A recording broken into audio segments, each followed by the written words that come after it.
વિગતવાર સમાચાર જોઈએ। ગુજરાતમાં યુનિફોર્મ સિવિલ કોડના અમલને લઈને મહત્વપૂર્ણ સમાચાર મળી રહ્યા છે। યુસીસીને લાગુ કરવા માટે સરકાર સમીક્ષા કરશે। સુપ્રીમ કોર્ટના નિવૃત્ત જજ રંजना દેસાઈની અધ્યક્ષતામાં આ કમિટીની રચના થઈ છે।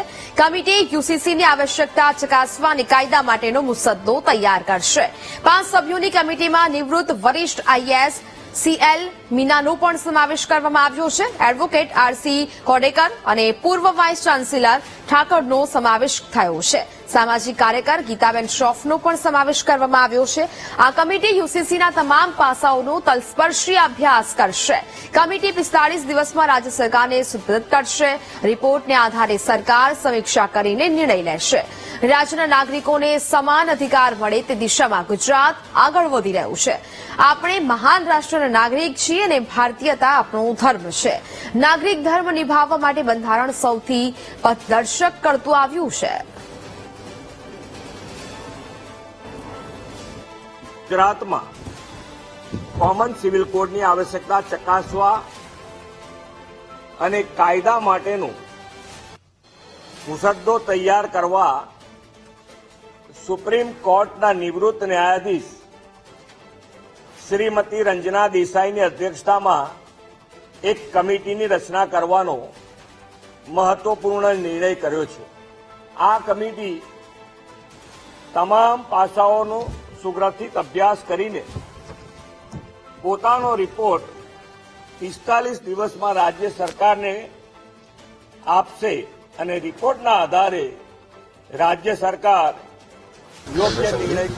યુનિફોર્મ સિવિલ કોડ જે આ યુનિફોર્મ સિવિલ કોડ છે તેને લઈને અત્યાર સુધી અનેક નિવેદનબાજી થઈ, અનેક જગ્યાએ તેને લાગુ કરવા માટે ચર્ચાઓ પણ થઈ। વિપક્ષે પણ આ મુદ્દે જે છે તે ઉઠાવ્યો, પરંતુ હવે ગુજરાતની અંદર તે લાગુ કરવા માટે કમિટીનું ગઠન થઈ ચૂક્યું છે। ગૃહ રાજ્યમંત્રી હર્ષ સંઘવી આપણી સાથે છે, તેમની સાથે વાતચીત કરશું। હર્ષભાઈ, લાંબા સમયથી ચર્ચા હતી, હવે કમિટી એની આપણે રચના કરી દીધી છે। શું રોડમેપ આપણે તૈયાર કર્યો છે આ સંદર્ભમાં યુનિફોર્મ સિવિલ કોડ?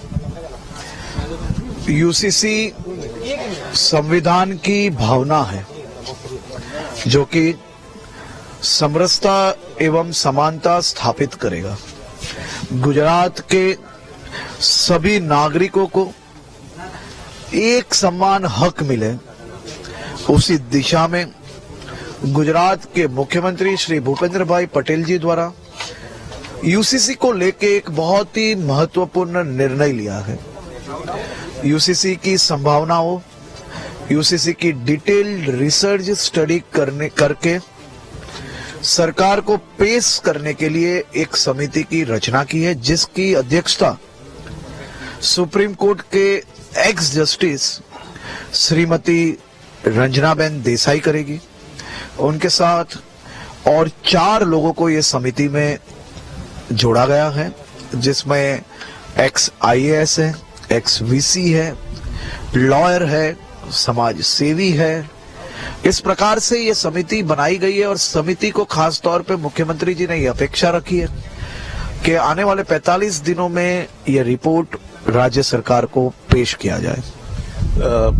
ઉત્તરાખંડની અંદર જે થયું છે, જે લાગુ થયો છે યુનિફોર્મ સિવિલ કોડ, તેમાં આદિજાતિની જ્ઞાતિઓ છે, જે જિલ્લાવાર છે, તેમને બાકાત રાખવામાં આવી છે। ગુજરાતનો આવી કોઈ વિચારણા? કારણ કે મુખ્ય આદિજાતિ વિસ્તારના જે લોકો છે, આદિવાસી લોકો છે, તેમનો આ પ્રશ્ન રહેતો હોય છે। जी हाँ, उत्तराखंड सरकारे देशभરમાં આ સૌથી શ્રેષ્ઠ ઉદાહરણ પેશ કર્યું છે।